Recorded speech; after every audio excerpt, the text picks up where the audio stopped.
All right, ladies and gentlemen, welcome back to another episode of Marketing Without Rules, the show where we work to inspire business owners by bringing on guests who exemplify the hunter mindset.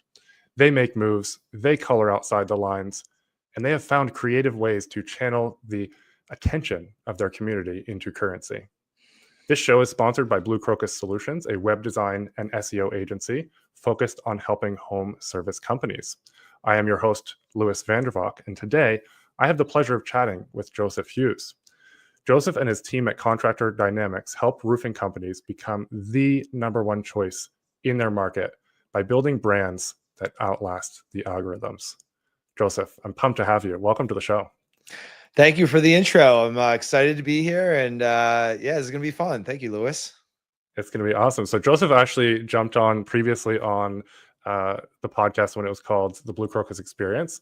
I think that was a couple of years ago now. Yeah. And you've developed. I'd like to think I've developed, but it's been really cool to see your brand, stay really consistent in what you're doing and what you're offering, and how you are continuing to call out people that just sit on their hands waiting for leads coming from agencies, or call out agencies who promise things that are not, as they should be. But we're gonna dive into a few things here. I'm gonna do a speed round to kind of just get us going and get the juices flowing, and then we'll just kind of see where the conversation takes us. All right, fun. Awesome. What is the most impactful failure that you've had? I'm starting out heavy hitting here. Like what was a failure that you learned like really changed your trajectory?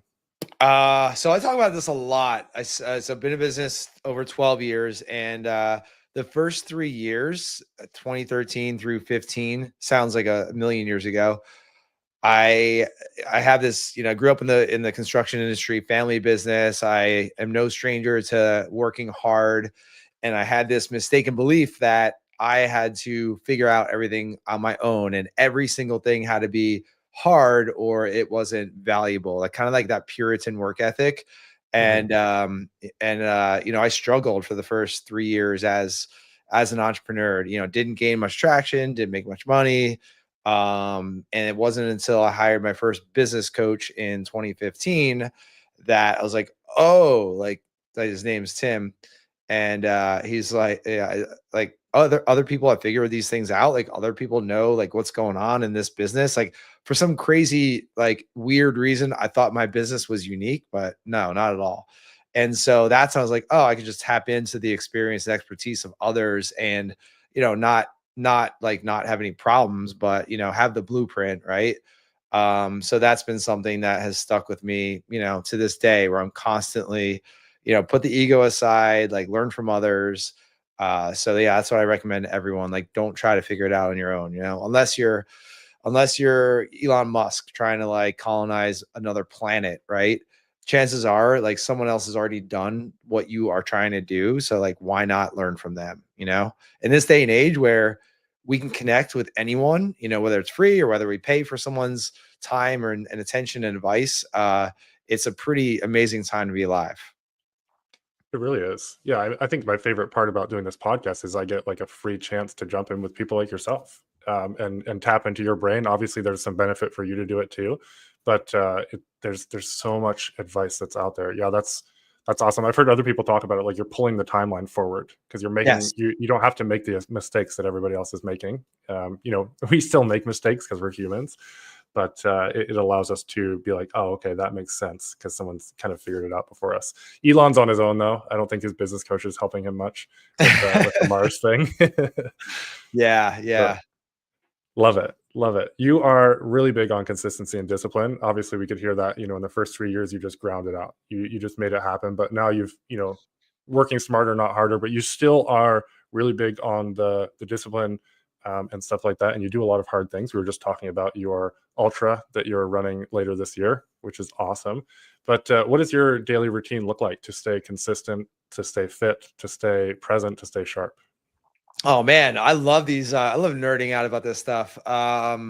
It's sometimes it's changing a little bit here and there, but I'm a huge fan of the bookends of the day, right? The morning and the evening, because there's a lot in our days that we don't control, or it's just like we're rushing around from one thing to the next.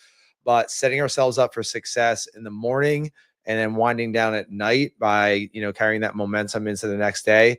That stability and consistency is everything for me. So, yeah, I mean, you want me to go detailed on that, or like? Yeah, let's go. Cool. I'm listening. I'm listening with I, a notepad right now. So yeah, yeah. I wake up at 5:15, generally, pretty much every day. Weekends might sleep in a little bit, but the weekdays 5:15. At the gym from 6 to 7. Usually do a class at the gym from 6 to 7. But before, yeah, I'll actually back up. Wake up, drink one of these big glasses of water with pink Himalayan sea salt and fresh squeezed lemon juice, because it's natural electrolytes that rehydrate us, because we get dehydrated during the night. So my wife and I have this rule that we can't have any coffee until we finish our 28-ounce big mason jar, and then a little bit of coffee. Go to the gym, come back. I have a pretty structured morning routine. So it involves I journal 5 things I'm grateful for. So that's a pen and paper journal. I go into the Bible for about 10 minutes. That's either the Bible app or the John Maxwell Leadership Bible, which is really cool. yep.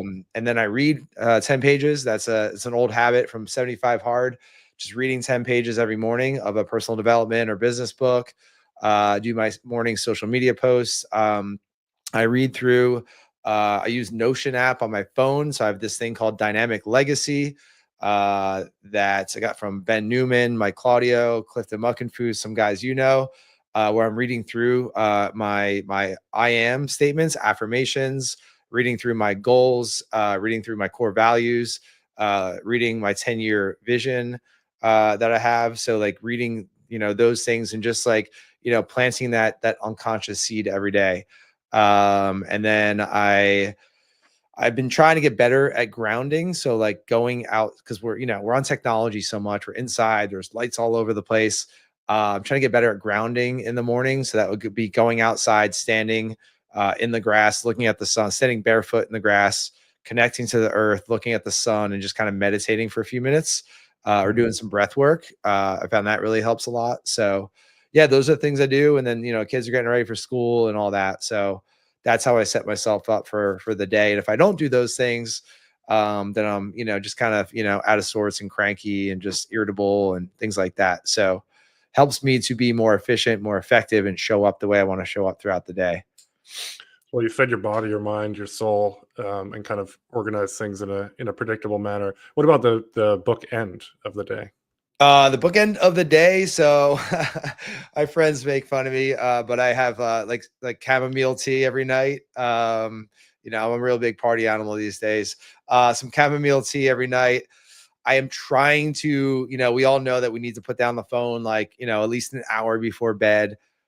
I'm not that great at that, right? I'm trying to get better at that. But yeah, getting off technology an hour before bed. And then I read. So I'm always reading 2 books at a time. I read my morning book, which is more like personal development, business. And then at night, it's in bed, I'm reading a non-business book, just to, get into that. I've not tried fiction in a while. I think I need to try that, but I read, like I'm into adventure right now. So right now I'm reading a book called The Comfort Crisis, which is Oof, really, really yeah. good. Yeah. Okay. So that's like a literal page turner. So like, anywhere between, 3 and 10 pages of that. And I'm like, I'm out. So yeah, that's pretty much it to wind down the day. I was doing, there's an exercise from Benjamin J. Hardy in one of his books that he wrote, where you write down like 3 wins from the day, and then you write down 3 wins that you're going to have the next day. Mm. So I did that for a while, and then I've been testing out not doing that, because I found that by doing that, it got me thinking about what I have to do for the next day. And then it Your got brain my, turns back on. Yeah. yes. So I actually stopped doing that. And I think it's better for me personally. So we've always got to be testing things and seeing how they work. So It's yeah. interesting for someone listening. Why are we starting out with this on a podcast that's about marketing? We're going to get into why this matters.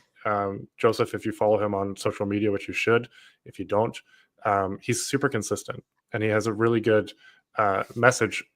He's always sharing good messages. He's always sharing good points, but he's really consistent. And that's something that if you're not doing in your marketing and being consistent in marketing, life, fitness, family, all of the deposits that you need to be doing throughout the day, then you're just going to be falling behind in that area of your life. And since this is about marketing, all these things that Joseph is talking about sets him up to be that marketing machine throughout the day. Really cool. What's the book that you're reading in the morning? The book I'm reading, what, in the morning? Yeah. It's called Outgrow by Alex Goldfein. Brand new book, just came out last month in April, and it's good. I saw him speak at the EOS conference in DC a few weeks ago. I was in his breakout session, got the book, and it's really cool. It's all about systematically generating business, biz dev, basically not cold calling, but calling your clients, your past clients, your pipeline, just making like 3 to 5 phone calls a day, just systematizing business development. So yeah, it's cool. It's not the most exciting book. It's more of like a reference guide, if you will, that you have to like go through and do the exercises. But we're gonna try to implement that in our sales team. So yeah. Are you a hunter or a gardener? I think you have to be both in business. And Yeah, I it mean, sounds like actually, that's a gardener. I'm more of a farmer, gardener. Yeah, but so that is something that we've not really done. Um, so that's something that I think there's an opportunity. There's a huge opportunity there for us. We just hired a new sales rep yesterday, actually, who starts in a couple of weeks. So want to get this process going as he comes in, because he is going to be more of a hunter for our Yeah, team. So that's cool. amazing.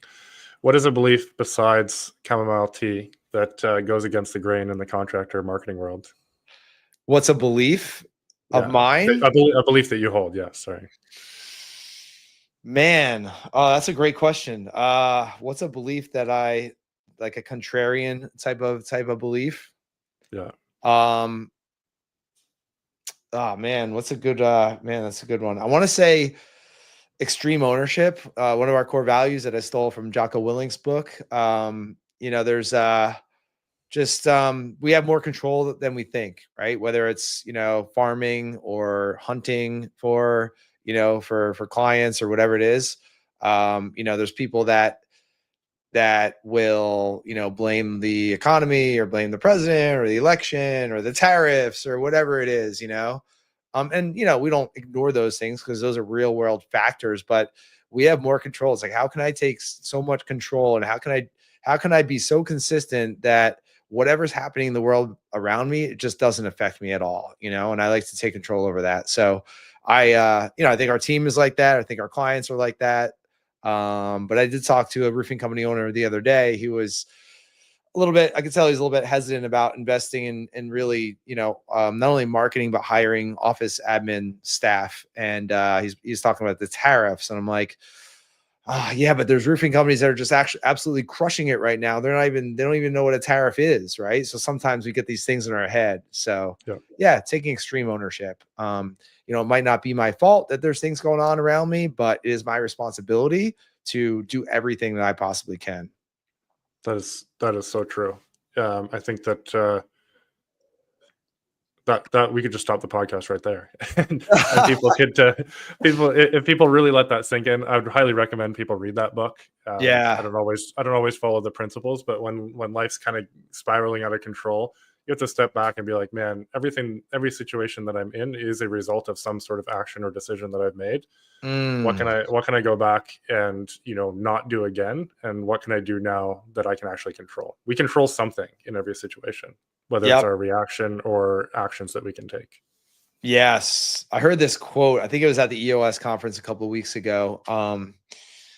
The I might butcher it, but it's like the system is perfectly designed to produce the result. Like, so whatever result you have in your life or business right now, the system that created that is perfectly designed for the result, right? So if Oof. if right, that's a little bit of a slap in the face. Yeah, It's like, depending on what well, result you're getting, I my guess. business is not where I want it to be right now. Well, it's not an accident, right? It's like whatever activities we did over the past 12 months or 3 years or 90 days are perfectly designed to give us the result that we're experiencing right now.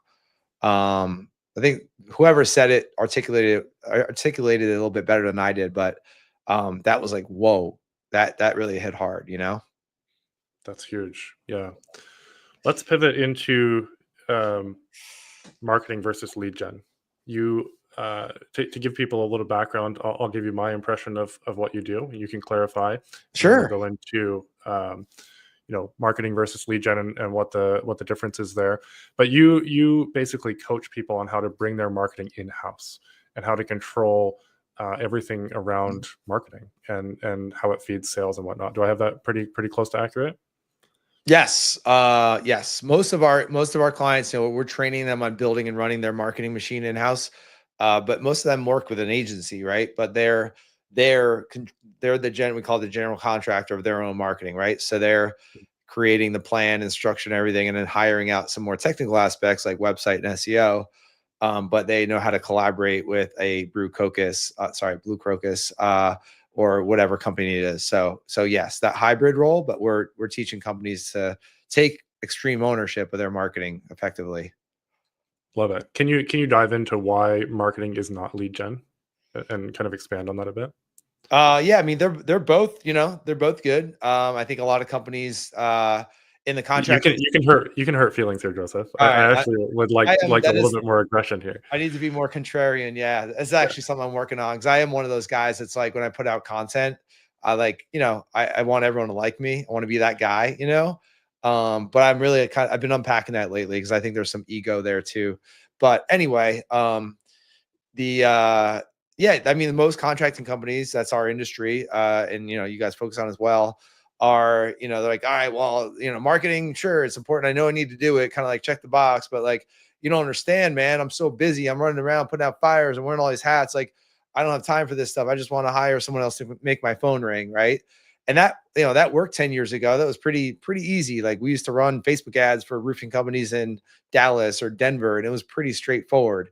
But that was 10 years ago. Now our world is so much noisier. Like, that just does not work anymore because there's more noise out there online. There's more companies that are advertising. Consumer buying behavior has shifted. Skepticism is much higher. So we need to build that brand and generate leads from people that are reaching out. That they know, like, and trust us. Right? We've heard that a million times. So buying leads, like, if you're going to buy leads on, Angie's List, or one of those, or even if you're running Google pay-per-click ads for your company, where it's just like a line of text and it's like some kind of gimmicky offer with a rebate, or $500 off your roof, or like uh your first Windows free or whatever.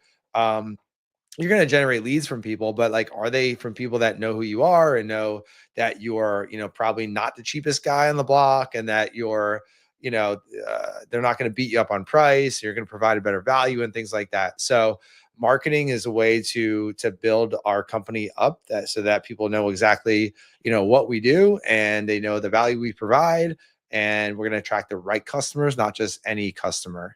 So I mean, there's a million ways I can go into that, but lead gen, like buying leads, generating leads, great.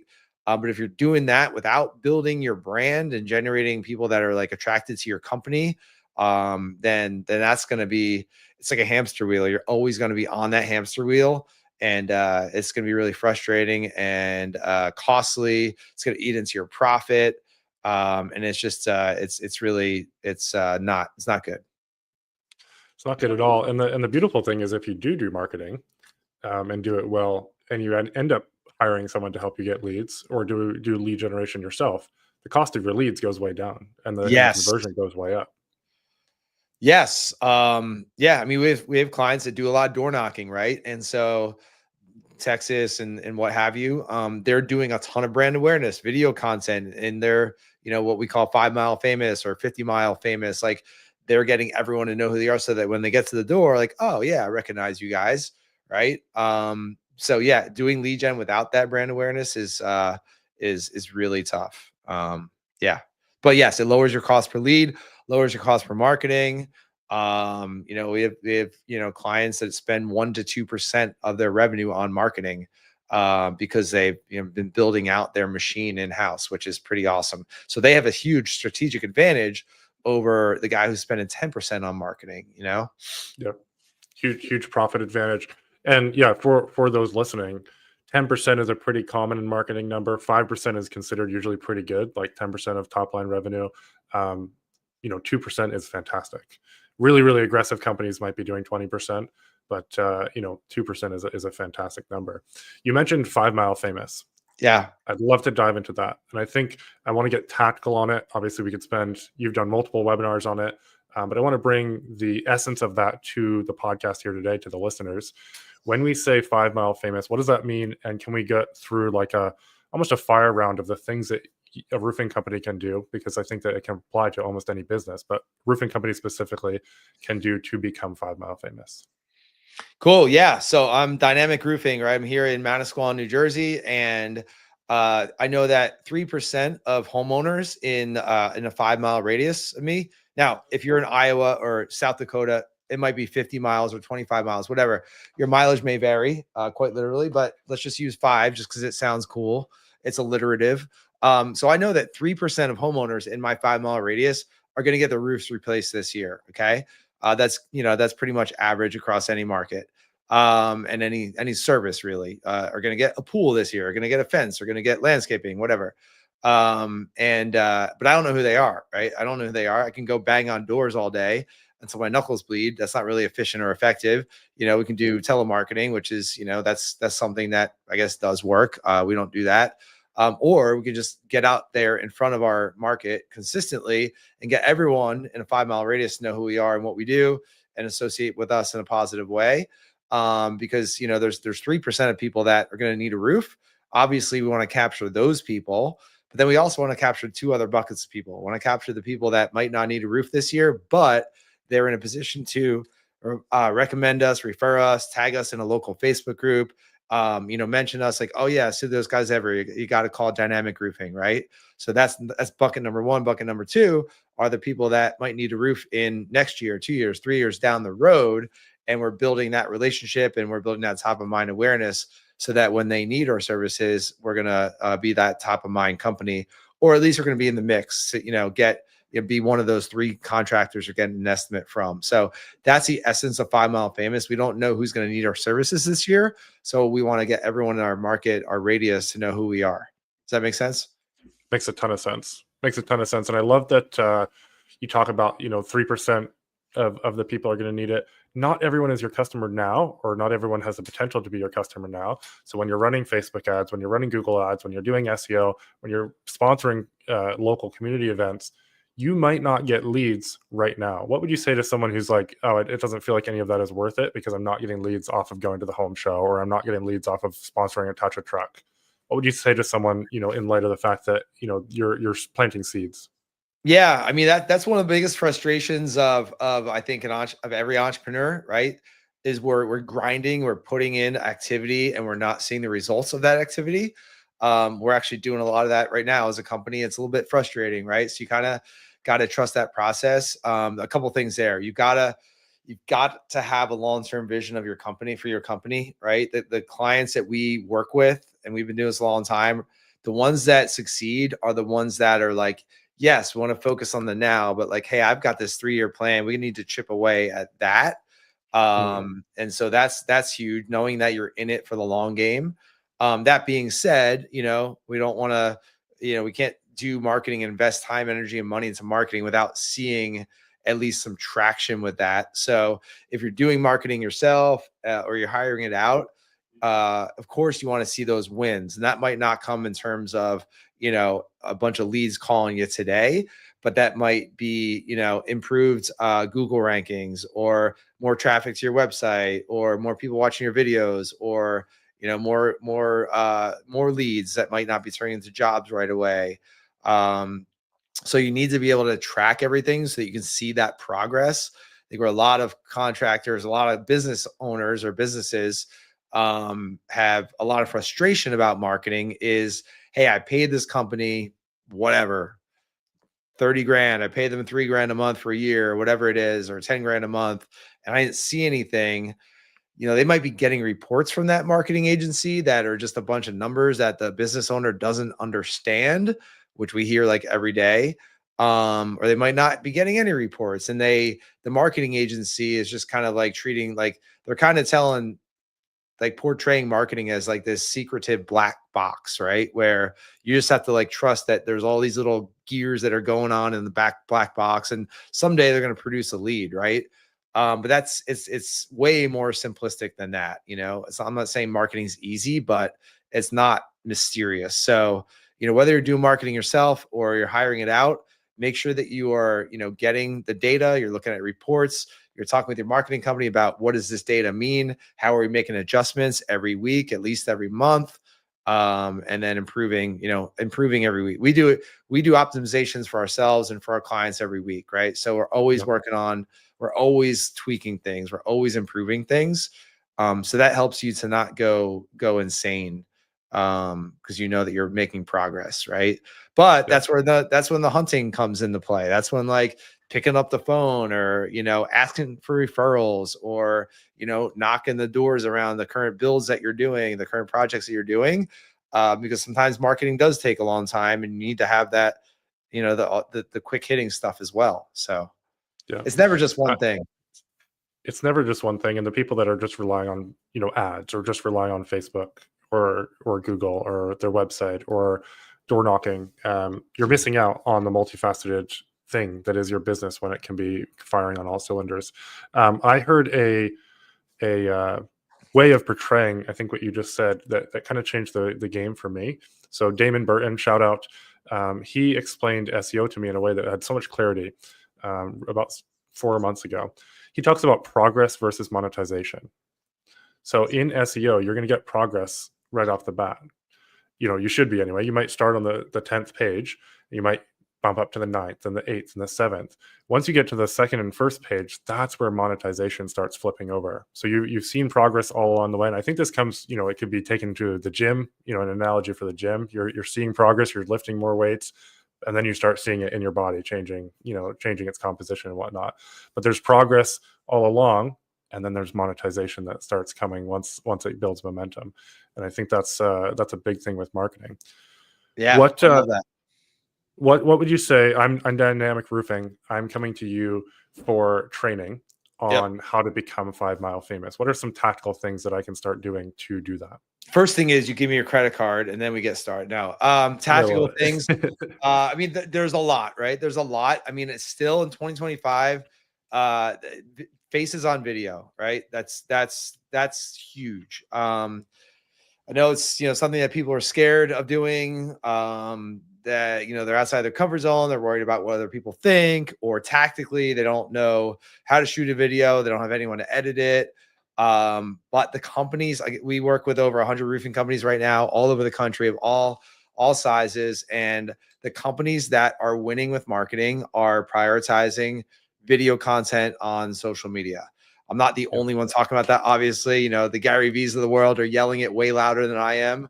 But still, I mean, it's still a huge differentiator. So that's one of the biggest things. I mean, get on video consistently. Yes, there's some, you know, strategies, not just like, don't just go live every morning or something like that.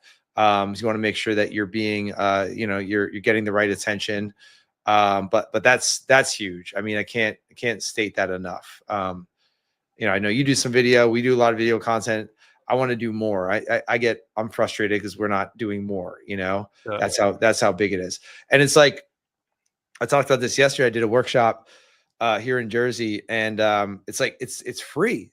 I know that yeah, we complain about the algorithms and like, man, I'm not getting as much reach as I used to, or I posted this reel on Instagram and I only got like 200 views, but like that's still 200 people that watch at least a couple seconds of your video. Like that's pretty cool. And guess yeah. what?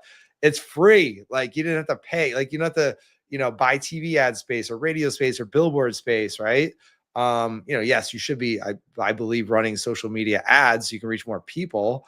But these platforms, YouTube, LinkedIn, like they're free. We have free distribution channels in our pockets right now. So like Yeah. take advantage of that, because there's someday it probably won't be free. And we'll look back and be like, oh man, I wish I did more of that when it was free, you know? Took So that's a advantage of big the thing. glory Yeah. days. So video. What do you think about boosting versus running targeted ads? So let's say I've got some videos up, and I've posted some quality videos once a day for a month. I can start to see which ones organically are taking traction. What if I boost those videos in my local area and make sure that they're just going in the local area versus running a targeted ad? What's your opinion on that? We might. I'm looking for a contrarian, or maybe it'll boost my idea here or my opinion on it. Yeah, I'm curious to hear what you think. I think it's like going to Vegas and just kind of rolling the dice at the craps table, you know. Yep. You might get something out of it, but you should not have a high expectation of it. And I get that it's super easy, you know, social Facebook Meta makes it so easy to do that, Hmm. but you know, you're limited with your and boosting's a little bit better than it used to, but you're limited with your targeting. You know, testing is huge these days. You're limited with like the audiences that you can create, the data that you're getting back. So a big part of marketing is testing. And I know that, you know, business owners might not want to hear that because maybe that's a runaround they've gotten from an agency over the years. Like, oh, you know, be patient while we test things and tweak things in the back end and all that, right? Marketing is testing, but that's why we optimize on a weekly basis. We're not going more than 7 days without looking at like what's working, what's not, right? So with boosting, you're just hitting that button and reaching more people. Going into the Meta Ads Manager, for example, you're in control of a lot more. You're testing things. You can see like, all right, well, you know, you talked about SEO in terms of like the work and then the monetization. In terms of like a social media funnel, where it's like we look at where are people engaging and then where are they dropping off, right? Okay, they're watching our videos, they're clicking to go to our landing page, but they're not filling out that form. Like, okay, well, that's the point where people are dropping off. So let's fix that part. Hmm. So that's what you get in Meta Ads Manager that you're not necessarily getting with a boosted post, because it is kind of a more of a black box than Meta Ads Manager where all the data is there. Yeah. So I don't know. What's your thought? So my thought, I agree. I agree. I think you need to have much more level of understanding to take advantage of the Meta Ads Manager, and you can really get lost. You can really spend a lot of money fast. What I tested when we started our junk removal company, and I've told some people since. I'm certainly not on a platform teaching this to people day in and day out. But what I tested was basically I tested everything organically. So we would post regularly and then post in the community groups as well. And then I would get a really good sense of what was performing well organically. And then I would take that and I would boost one of those a week for a couple, Mm, 3 weeks, put $50 to $100 behind it in the local market. Now our market is 100,000. It's not a million. It's much different that way. But I found it drove an incredible amount of traffic to the website. cool. I tested, it on and off. So my theory is, if you're going to do something, start with that. If you're going to go all the way, obviously go the route of a landing page, and running it through Meta properly. Yeah, I like your strategy there with first testing with the organic content, seeing what resonates, then going to boosting it. Yeah, that's a cool strategy. Yeah, and it usually ended up being like $500 a month, so it's Cool. very very low spend. What would you recommend for a roofing company if they're coming in to spend minimum, if they're running it, proper testing and all of that? It really depends on how, you know, the results that you want and how fast you want to get those results in, because like the more you spend, the faster you're going to be able to test things, the faster you're going to get data. And then you're just going to move that much faster. Mhm. Most of our clients start around I would say 3 grand a month. So, you know, you're looking at like $100 a day Yep. on Meta. And so that budget would include three types of ads. Well, the way that we do it anyway, which is brand awareness, lead generation, and then retargeting. Yes. Um, so that's a good kind of starter budget. And then our thing is you get your marketing working, you get your ads working, and then you scale what's working. Then you can grow to whatever you want, right?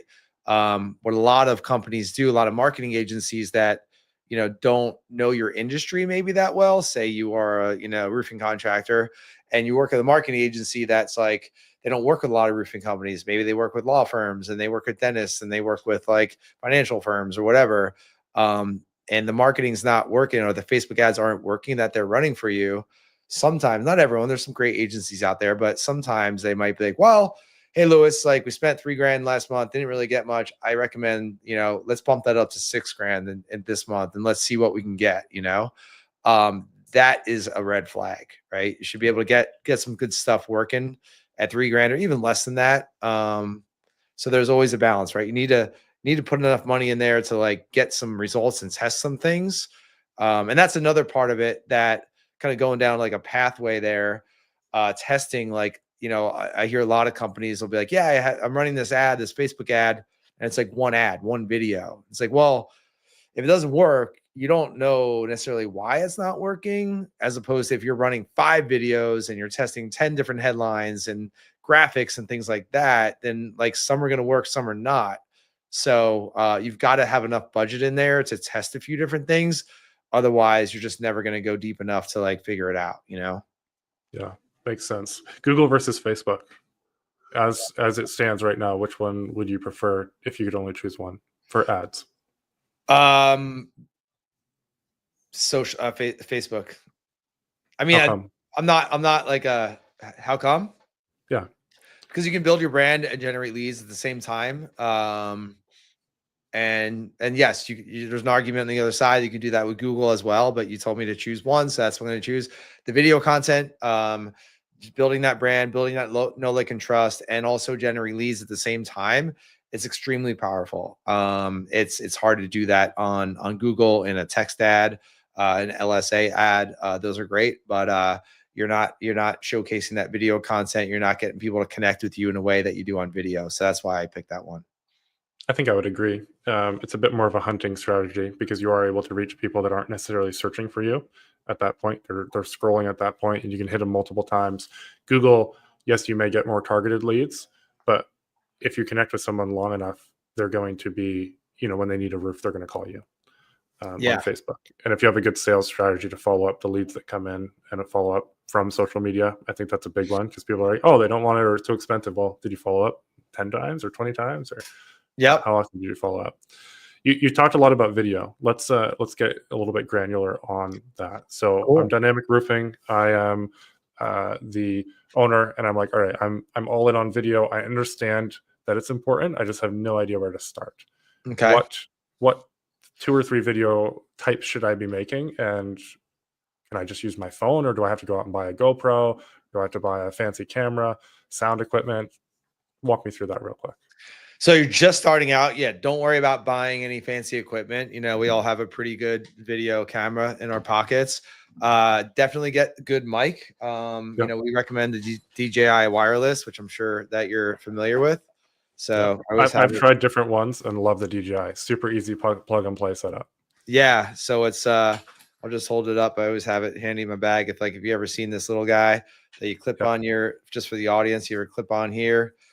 This is amazing. If you're out in a job site, you're outside, cuts down on background noise, wind, the whole deal. So that plugs it right into your smartphone. And that's all you need to get started. And so equipment wise, that keeps it simple. I will say that editing is something that is getting more important just because attention spans are getting more, you can say lower, but people's standard is getting higher for what they're going to pay attention to, right? I heard that recently for lower quality. Exactly, right. Yeah. So therefore, editing gets more important. However, editing takes a lot of time. So finding someone that can edit video for you, that could be someone local, a high school kid, college kid, employee, depending on the size of your company. You can outsource it, overseas. There's a lot of great talent overseas that can, crank out a lot of content for a lower cost. That helps a lot. Big strategic advantage there. So, having that mic, having an editor to make sure that that's not your bottleneck either. And then types of content to create. Every job site is 10 pieces of content, right? I'm talking to contractors. Every job site is 10 pieces of content. The content's already there. We just have to capture it, right? So build a checklist. Build a checklist for your project managers, yourself, your crews, maybe, depending on, how your company is structured. But every job we're going to get a before photo, a before video. We're going to get a mid-project video. We're going to get an after project video, after project photo. We're going to get, showing the crew, showing the team. We're going to get the client, on a testimonial video. Not every job, right? But these are, things that you shoot for on every job. So yeah, turn every job into 10 pieces of content. And that's just kind of document what you're doing, being consistent with that. That's a lot easier than sitting here in a video studio and figuring out okay, I got to script something out. I got to memorize stuff, blah, blah. Like for guys like you and I, Lewis, I think it's harder because we're like, we have to create. Like Yeah. Gary Vee talks about, like, document, don't create. Just document what you're already doing and share that and do that consistently. And that's the name of the game. I love that you brought that up. I was gonna say the document, don't create. I actually just got this little handy thing to sit on my desk. I've started using that to take video of me doing sales calls for my Cool. team and for content because I am often doing like mini coaching sessions sometimes on a sales call. It's like, Yes. oh, you're doing this, well, try this instead to give value and whatnot. And it's like I can't recreate that in a reel where I Right. sit down with a script in front of me. But it's the Yeah. same thing. It's the same thing with a roofing company, a junk removal company, a plumbing company. You're having conversations with your clients all the time. They're asking questions all the time. You're talking to your crew all the time, and there's so much value. As I've started to get better at delegating and really lean into that, identity as a business owner, I'm realizing like I have so much info in my head that when someone asks me, boom, I'm there. I'll tell Yeah. you. But if I'm trying to think of what to say, it's like, well, just completely frozen and blocked. So it's so valuable to be able to just pull that out on the fly. Yeah. What was that gadget you have? This is the Zoom Q2N. It's got like a really nice mic built into it. It's made for like music recorders and stuff. It's got like a 4K wide lens on it. Oh, It's like wow. $300 or something. I've tested it out a bit, decent quality. I just wanted something that I could pull out really quick, and I actually have it just set up on a tripod over on the other side of Cool.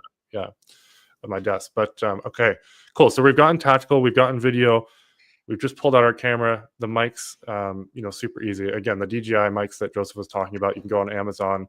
It ports right into your phone and connects right up as a microphone. Super easy to do. Document, don't create. That's a big nugget there.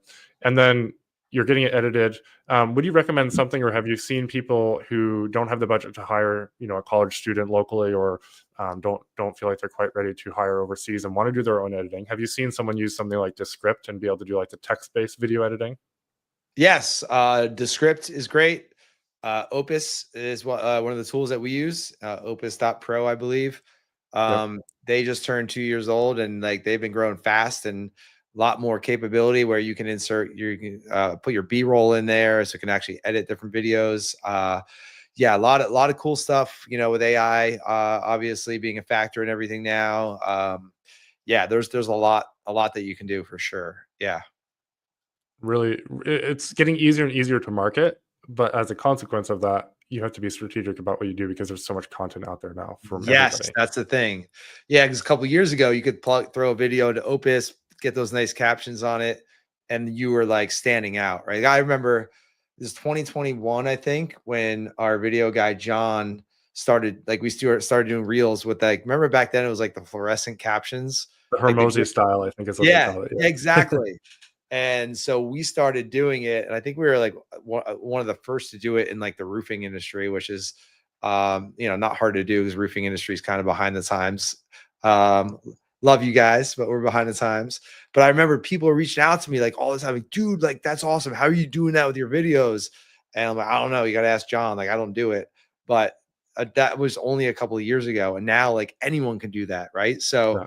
as you kind of alluded to, the standard is always getting higher. You said you don't need more content, you need more clarity. Can you explain that a bit in the context of what we discussed? Um, yeah, more clarity on who your ideal client is, what you're trying to get, who you're trying to get the attention of, what type of attention. So a lot of people just like, do a Facebook Live or just like, I'm walking around a job site, just kind of stream of consciousness, like, all right, man, look at the crew over here and Lewis over there. You got Red Bull and like, again, 5 years ago, that was maybe engaging. Nowadays, like that just doesn't cut it, right? So, Yeah. yeah, we do need to be more clear on like, who we're trying to attract, who we're trying to get the attention of, what they're going to value, what they love, what they hate, what they fear, what they desire. I like that framework: love, hate, fear, desire. Yeah. Think about those things in terms of your prospect and how can you tap into those things. Yeah, just clarity on all that before we hit record. Is that what you meant by that? Or Yeah, that's perfect. Yeah, the love, hate, fear, desire, is that the 4? yeah, Love, hate, I guess it'd be love, hate, desire, fear. Yeah, either way. But Yeah. yeah. So when I'm thinking about a piece of content, I'm thinking, what do my potential clients love? Make some content about that. What do they hate? What do they fear? What do they desire? They might hate that roofers come in and leave nails all over the ground. They might fear that they're going to get ripped off, and you're not going to do a good job. They might desire a really seamless, end-to-end process where you're communicating with them the whole time, so on and so forth. Is that kind of the context of what you're saying Yeah, there? totally. And then you can again, you can sit here in front of a microphone and talk about that stuff, but it's way more powerful to go show that on the job site, right? Like, all right, like I just did a presentation today for a bunch of painting contractors. And it's like, all right, well, people want to get their house painted, like the interior, right? But what they maybe subconsciously fear, they're just like, they put off, like, oh, it's gonna be a mess. I gotta move all my stuff around. Like, I'm already busy and stressed out. I don't need more people in my house. So like you just put it off, right? But if you can like show a video, you're in the house, you're doing a painting project, and you're like, hey, we come in, we cover everything up, we move all the furniture, you don't have to touch anything. You're not even gonna know we're there. We'll actually give you a gift card to DoorDash so you can get dinner on us. You don't have to worry because your kitchen's all covered up and we're painting in there. Just like show how you're making it easy for your customers. That's a big one, right? When it comes to projects that maybe we don't want to do, we just put off because we're like, I don't have the time for that. That's huge. Yeah. So, what do people get wrong with all of this? You're currently serving 100, you've served hundreds of roofing companies. What do people, they go through your training, they're all gung ho, and then, you're touching in with them. What are the things that, you see consistently where people just kind of miss the mark? And how can we, help people not do that after listening to this?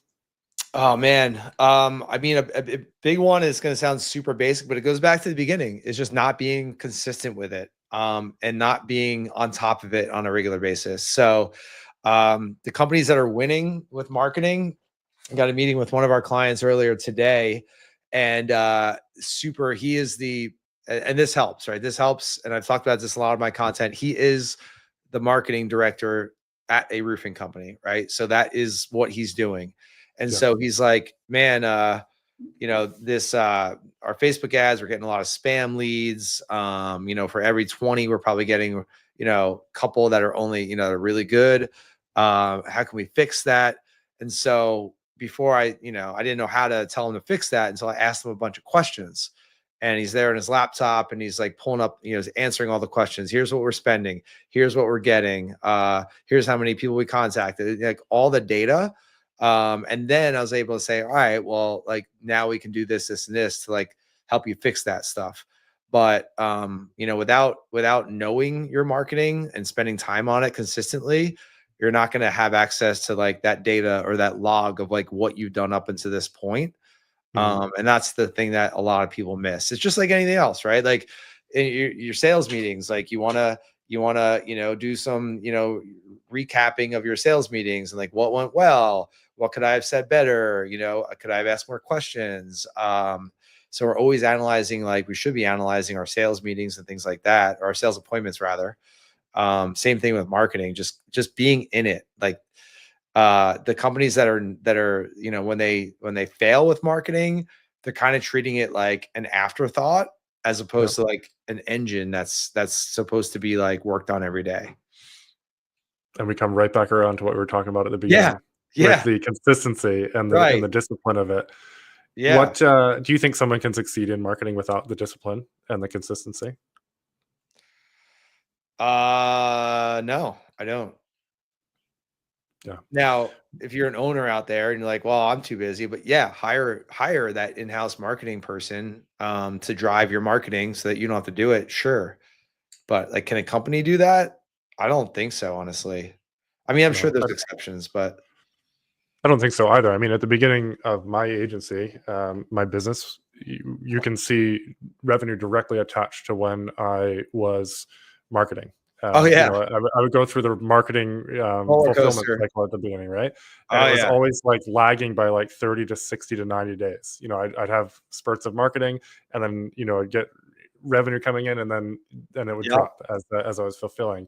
And I think that if you're I've proven it to myself over and over at this point, much to my chagrin in those down moments, right? But if you're not consistent with it, even when it's busy and you're busy with fulfillment, then you're going to hate yourself and you're gonna be stressed when it comes to, the reckoning time that Yeah. the market just doesn't know you exist, and so you don't have those leads in your pipeline anymore. Yeah, I mean, right now it's May 2nd, right? It's busy season for a lot of contractors out there. We're trying to, tell everyone we can, like, hey, don't forget about market, not just to be self-serving, but like, hey, now's the time where you're marketing, you have all these jobs, you have endless content, like market now for October when you're gonna Yeah, want it. yeah. Be the company that's potentially booked out a little bit because you're so busy, and then you can hire, and then it all leads to great things down the road if you can be consistent. Yeah, totally. Well, Joseph, this has been fun. I Cool. wish we had some more time to dive into it, but there are some really solid nuggets here, guys. I always say this at the end of every episode: go back through, even if it's just a quick think, and be like, what is something that I can take action on today that we talked about? Joseph talked about his routine. He talked about some of the things that people get wrong. He talked about video. I think if you're not doing video, I made a post 2 years ago. It came up on my memories, and I was saying I think video is going to be the way forward. And I commented on it again. I was like, well, this aged well. I think that this is still, it's still the way. Joseph talked about some really actionable things that you can do to document, not sit down and get frozen in front of a camera. But follow what Joseph's doing. Where can people find you and what you guys are about and what you're doing, and how you're pressing forward in the business and in the market?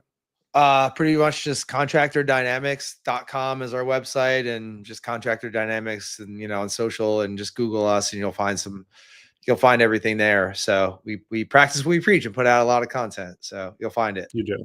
You do. And that's why I had you on the podcast. Well, guys, get out there, continue to be hunters, maybe do a little bit of gardening, as we talked about in the episode as well. Joseph, appreciate you. And guys, we will see you on the next one. Talk Thank you soon. so much, Louis. Appreciate it.